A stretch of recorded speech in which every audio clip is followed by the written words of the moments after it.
কোরআন পড়ে আপনাকে আমি শোনালাম। বিভুর আদেশে বাজিবে যেদিন, বিভুর আদেশে বাজিবে যেদিন, ইসরাফিলের ওই বিন, পাহাড় দরিয়া এক হয়ে যাবে, রবে না কিছুর চিন রে, রবে না কিছুর চিন।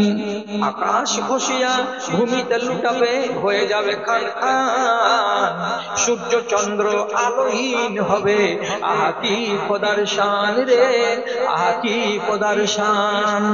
আচম্বিত হয়ে উপরে তাকাবে যত ইনসান আর জিন, বিভোর আদেশে বাজিবে যেদিন, ইসরাফিলের ওই বিন, পাহাড় দরিয়া এক হয়ে যাবে, রবে না কিছুর চিন গো, রবে না কিছুর চিন। দুনিয়াও চলে যাবে, বদল, এই দুনিয়াটাকে রাখা হবে না। সে কথা আপনাকে সূরা কাহফের আয়াত দিয়ে আপনাকে আমি প্রমাণ করে দিলাম। আল্লাহ তাআলা আরো বলছেন, এটা তো আপনি ভালো করে জানেন, ইজা জুলজিলাতিল আরযু জিলজালাহা ওয়া আখরাজাতিল আরযু আসফালাহা, যেদিন জমিনকে জোরে জোরে হিলিয়ে দেওয়া হবে, শুধু একটু জোরে নয়, কঠিন জোরে জোরে জোরে জোরে ভূমিকম্প করে দেওয়া হবে। আর বেশি জোরে ভূমিকম্প হওয়ার কারণে তল দিকে যত সোনা আছে, চাঁদি আছে, রূপা আছে, পিতল আছে, দস্তা আছে, কাঁসা আছে, তামা আছে, সমস্ত জিনিসগুলো বাইরের দিকে বেরিয়ে চলে আসবে, একটাও জিনিস মাটির তলাতে থাকবে না। সব এপার আর ওপার, তল ওপর সবকে রব্বুল আলামিন উলট পালট করে দেবে। মনোরম এই দুনিয়াটা হাই, মনোরম এই দুনিয়াটা হাই, তছনছ হয়ে যাবে, কেননা ধরাই যুগ যুগ ধরে শুধু সাইক্লোন বয়ে যাবে, শুধু সাইক্লোন বয়ে যাবে। এমনি ভাবে কেটে যাবে হয় জানি না কতদিন, বিভুর আদেশে বাজিবে যেদিন, ইসরাফিলের ওই বিন।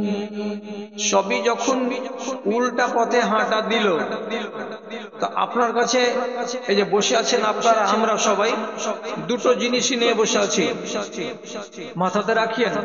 কাল সকালবেলায় চায়ের দোকানে বসে এই লোকটির ভিতরে যদি দুটা লোকও বলে দেন, দুটা লোক যদি খালি ইনসাফ করে কালকে বলে দেন দোকানে যে যা 12টা রাত্রির পরে শুনেছি, কথাটিকে মাথাতে রাখার মতো, তাহলে আমার হক আদায় হয়ে গেল, আর আপনি নিজের হক আদায় করে দিলেন। কি আপনি দুটো জিনিস নিয়ে এখানে বসে আছেন, আমরা সবাই। একটা হলো দেহ, আর দেহের ভেতরে আরেকটা জিনিস লুকিয়ে আছে, সেটার নাম হলো আত্মা, যাকে বলা হয় রূহ। দুটো জিনিস, রূহ যদি আলাদা হয়ে যায় তাহলে আত্মার কোনো, দেহের কোনো দাম নেই। দেহ যদি একাই থাকে আর বলে তুই না থাকলে কি হবে, দেহের কোনো দাম থাকবে না।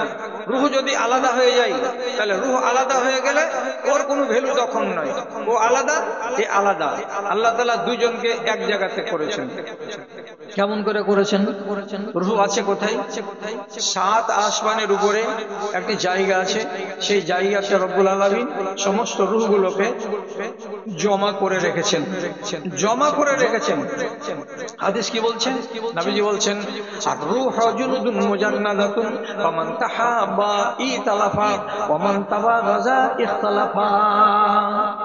রূহের জগতে কোটি কোটি কোটি কোটি মিলিয়ন মিলিয়ন রূহ এক জায়গাতে জমা হয়ে আছে, ওইখান থেকে রূহগুলোকে ট্রান্সফার করা হয়। মনে থাকবে কথা, রূহ ছিল কোথায়? 7 আসমানের উপরে কোন এক জায়গায় আল্লাহ মাহফুজ রেখেছেন ওকে। কেউ বলেছেন জায়গাটা হচ্ছে ইল্লিয়িন, আবার কেউ বলেছেন ইল্লিয়িন জায়গাটা হলো কি, মরার পরে জান্নাতীদের রূহকে জমা রাখার জায়গা। যাই হোক, অত কথার দরকার নেই। আসমানের উপর আল্লাহ তাআলা এক জায়গাতে রেখেছেন রূহগুলোকে। যেদিন থেকে আদমকে ব্যবহার করা হয়েছে রূহ দিয়ে, তারপর থেকে রূহ আস্তে আছে আস্তে আছে আস্তে আছে আস্তে আছে মানুষের কাছে ঢুকতে আছে। কখন ঢুকে খেয়াল করবেন, এই যে 10-20টা লোক আছেন, আপনাকে আমি মনে করছি আপনি বিচ্ছি ধান, আপনাকে কুলার বাতাস দিয়ে উড়াইতে পারা যায়নি, বসে থাকেন খানিকক্ষণ আর আমাকে একটু কথা বলার সুযোগ দিন। সেটা হলো কি বলছি, বলছি আপনাকে, যেদিন একটা মায়ের পেটের ভিতরে এক বিন্দু বীর্য 40 দিন বীর্য হয়ে থেকে, তারপরে 40 দিন লাল রং ধারণ করে, তারপরে 40 দিন মাংসপিণ্ড আকার নিয়ে 120 দিন বয়স হয়। 120 দিন বয়স হয় মায়ের পেটে একটা মাংসপিণ্ড। এই মাংসপিণ্ডটা শুধু মাংসের মতো দেখতে, এখানে আকার নাই, আকৃতি নাই, কোনো কিছুই নেই। তখন পর্যন্ত হিলে না, নড়ে না, চড়ে না, শুধু মাংস।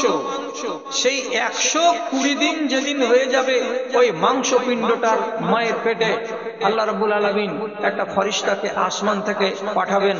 কি দিয়ে? যাও ওই যে বাসনে রূহটা রাখা আছে, ওখান থেকে অমুক রূহটাকে উঠাও, আর উঠিয়ে নিয়ে তুমি চলে যাও। কোথায় যাবো আল্লাহ? তো তাকে বলা হবে, জায়গা বলে দেওয়া হবে। সে করবে কি? আপনার এই বোদাসিমল গ্রামের পূর্ব প্রান্তে একটা টালির ঘরে পুরো ভিটায় বিছানার উপরে শুয়ে আছে এক মহিলা। তার পেটের ভেতরে একটা বাচ্চা 120 দিনের বয়স হয়েছে। ওই মাংসপিণ্ডর ভেতরে রূহটাকে তুমি রেখে দিয়ে চলে এসো। আল্লাহ ফেরেশতা রূহটা সেখানে পুশ করে দেয়, আর দেওয়ার সাথে সাথে ওই বাচ্চাটা আগামী দিনে একটা বড় বাচ্চা হয়ে দুনিয়াতে আসবে। কতদিন বাঁচবে লিখে দেওয়া হয়। ভালো মানুষের বাচ্চা হবে না মন্দ মানুষ হবে সেটা তার কপালে লিখে দেওয়া যায়, এবং কতটি দানা খাবে আর কতটি দানা খাবে না তার পরিমাণ তার কপালে লিখে দেওয়া হয়। এই কয়েকটা কথাকে লিখে দেওয়ার পর আল্লাহর ফেরেশতা চলে যায়। তাহলে কাকে কথা বলাবো? 20টা লোক, একটা লোক তো কথা বলবেন। রূহটা কোনখান থেকে এলো? পাতাল থেকে এলো না আসমান থেকে এলো? আসমান থেকে এলো। আসমান থেকে। আচ্ছা, এই যে দেহটা তৈরি হলো মায়ের পেটে, মাংসপিণ্ডটা, এটা কোনখান থেকে তৈরি হলো? কোরআন মাজিদে রব্বুল আলামিন বলছেন, অনেক জায়গাতে রকমারি আয়াত দিয়েছেন আল্লাহ তাআলা। আমি একটা বলছি শুধু, খালাকাল ইনসানা মিন সালসালিন কাল ফাখার। অন্য জায়গাতে আল্লাহ তাআলা বলছেন, তোমাদেরকে আমি মাটি থেকে তৈরি করেছি। মাটি থেকে কেমন করে তৈরি হলো? মাটি থেকে উৎপন্ন হলো সেব, কিশমিশ, কাজু, বাদাম, গম, ডাল, ছোলা, আটা আর ভাত, যত রকমের নিয়ামত আছে এগুলো সব মাটি থেকে উৎপন্ন হয়। ওই ফসলগুলোকে আমি দানাগুলোকে খেলাম, আর খাওয়ার পরে আমার পেটের ভেতরে সেগুলো একটা অংশ রক্ত হলো, আর একটা অংশ সেখান থেকে বীর্য আকারে তৈরি হলো। আর সেই বীর্যটা সহবাসের ফলে একটা রমণীর পেটের ভেতরে গেল, আর ওই বীর্যটার সঙ্গে স্ত্রীর যখন বীর্য মিলিত হলো, তারপরে সেখানে একটা কি হলো? বাচ্চা তৈরি হলো। এটাই হলো মাংসপিণ্ড। তারপরে আল্লাহ তাআলা তাতে রূহ দিলেন, তখন হয়ে গেল এটা গোটা একটা জীব, একটা প্রাণী হলো। তাহলে পেটের ভেতরে যে বাচ্চাটা মাংসপিণ্ড হয়ে আছে, এটা কোনখান থেকে তৈরি হলো? তাহলে মাটি থেকে তৈরি হলো। দুটো কথা তো যখন কোরআন থেকে বুঝে নিলাম, এবার আপনি খেয়াল করেন আমার কথার দিকে। কি কথা বলছি? রাসূলুল্লাহ একদিন এক সাহাবীকে দেখতে বের হলেন। সাহাবীটার নাম আবু সালমা। অসুস্থ ছিল বলে বাড়ি গিয়ে যদি দেখছেন তা আবু সালমা বেঁচে নেই, মরে গেছেন। চোখ দুটো কিন্তু খোলা অবস্থাতে আছে, মরে যাওয়া মানুষের। রাসূলুল্লাহ দেখতে পেলেন, আবু সালমাকে দেখতে এলাম তো ও তো জিন্দা নেই, মরে গেছে, রূহ দুটা ফুটে, চোখ দুটা খোলা। তখন কি করলেন? দাখালান নবী সাল্লাল্লাহু আলাইহি ওয়াসাল্লাম আলা আবি সালমাতা ওয়া কাদ শাক্কা বাসারাহু ফাআগমাযাহু। আল্লাহ রাব্বুল আলামিনের নবী দেখতে গিয়ে যখন দেখছেন আবু সালমা মরে গেছে এবং তার চোখ দুটো খোলা আছে, এখনো চোখ বন্ধ হয়নি, তখন নবীজি ওখানে ঢুকে গিয়ে উপস্থিত লোকেদেরকে, ছেলেদেরকে, মেয়েদেরকে, যারা যারা লাশের পাশে বসেছিল তখন তাদেরকে শুনিয়ে বললেন, ইন্নার রূহা ইযা কুবিযা ইত্তাবাহুল বাসারা। ও মানুষেরা, তোমরা কি জানো না জানো না? তোমরা কি এটা কেউ তোমাদের বলেছে না বলেনি? আজকে শুনে নাও, আজকে শিখে নাও। এইখানে রূহটা এসেছিল, আসার পরে এরা দুজন যখন এক জায়গাতে হলো তখন এটার নাম হয়ে গেল জিসিম। আরে জিসিমটা চলমান থাকলো, যেদিন মরে গেল এর মানে রূহটা এখান থেকে বেরিয়ে গেল। যেমনি রূহটা বেরিয়ে যাবে এটার নাম হলো মরণ, আর এটা যেমনি আলাদা হয়ে যাবে তখন এর নাম হলো আলাদা আর ওর নাম হলো আলাদা।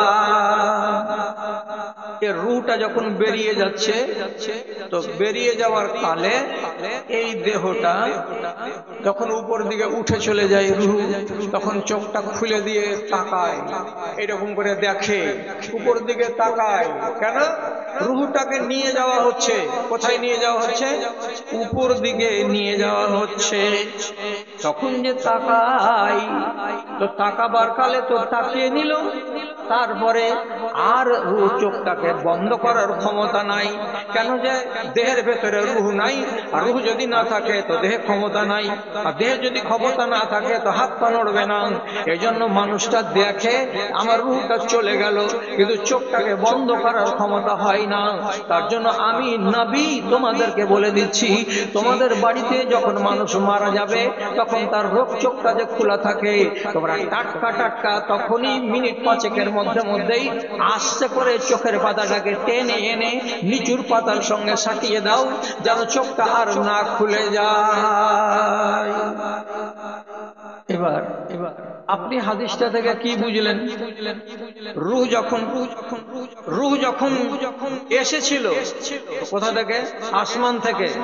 আল্লাহ তাআলা বলছেন সবাইকে উল্টা সফর করতে হবে। এই রূহ, তোমাকে রাখা হবে না, তোমাকে রাখা হবে না, এখানে আলাদা হতেই হবে তোমাকে। হ্যাঁ, আল্লাহ আলাদা আলাদা হয়ে গেলাম। যেমনি আলাদা হলো, কোথায় নিয়ে গিয়ে রাখবে আল্লাহ তাআলা ওকে? যেখান থেকে এসেছিলে ওখানে চলো। এটার নাম হলো উল্টা সফর। আল্লাহর ফেরেশতারা তাকে উপর দিকে নিয়ে চললেন, ওকে যেখান থেকে এসেছিলাম সেখানে চলে গেলাম। দেহটা পড়ে থাকলো, কি হবে? গোসল দেওয়ার পরে তাকে কাফন পরিয়ে দেওয়া হবে। কাফন দেওয়ার পরে বলুন তো ওকে কি করা হবে? খাল খুঁড়ে দিয়ে মাটিতে ভরে দেওয়া হবে। মাটিতে কেন দিলাম? যেহেতু এই দেহটা কোনখান থেকে তৈরি হয়েছে, তো মাটি থেকে তৈরি হয়েছে, এই জন্য মাটিকে আবার জমা দিয়ে দিলাম। সেখানে 6 মাসের ভেতরে আপনার দেহটা মাটি হয়ে যাবে। দেহের উল্টো সফর কমপ্লিট, রুহের উল্টা সফর কমপ্লিট। তাহলে সবারই উল্টো সফর শুরু। তাহলে কি হলো? আসমানের উল্টা সফর হলো, জমিনের উল্টা সফর হলো, সূর্যের হলো, চন্দ্রের হলো, তারকারাজির হলো, সবারই উল্টা উল্টা করে সফর আল্লাহ তাআলা করিয়ে রেখে দিলেন। এখন আমাদের এই যে দুনিয়াটা আছে, এইটাকে রব্বুল আলামিন কবে উল্টিয়ে দিবেন, দেওয়ার পরে শেষ করবেন সবকে, এক উল্টা সফর কবে হবে? তো রাসূলুল্লাহ বলছেন যেদিন যেদিন এইটা এইটা এইটা এইটা দেখতে পাবা, সেদিন মনে মনে ভেবে নিও এই দুনিয়ার উল্টা সফর শুরু হবার টাইম হয়ে গেছে, আর দেরি হবে না বেশি। কি কি দেখবো? একটা আপনাকে বলেছি 5 মিনিট আগে, আর একটা রাসূলুল্লাহ বলছেন সহিহ হাদিসের ভেতরে, ইয়াতাকারাবুল আসওয়াক, কিয়ামতের আগে বাজার বেড়ে যাবে। বাজার মানে কি? এই চৌরাহাতে একটা বাজার, আবার ওই চৌরাহাতে আর একটা বাজার। যেখানে যেখানে গ্রামের মাথা, যেখানে যেখানে 2 গ্রামের মোড় সংযোগ স্থল আছে, সেখানেই দোকান গজিয়ে যাবে। রাতারাত দোকান হয়ে যাবে, রাতারাত সেখানে বাজার লেগে যাবে। দেখে মনে হবে কত লাখ লাখ টাকার জিনিস বিক্রি হয়। আপনারা দূরের মানুষ, আমাদের এলাকাতে তো জান না। আমার গ্রামের নাম হলো বিশনপুর। 25-30 বছর আগে দেখুন স্ট্যান্ডে নামতাম, একটা চার দোকান।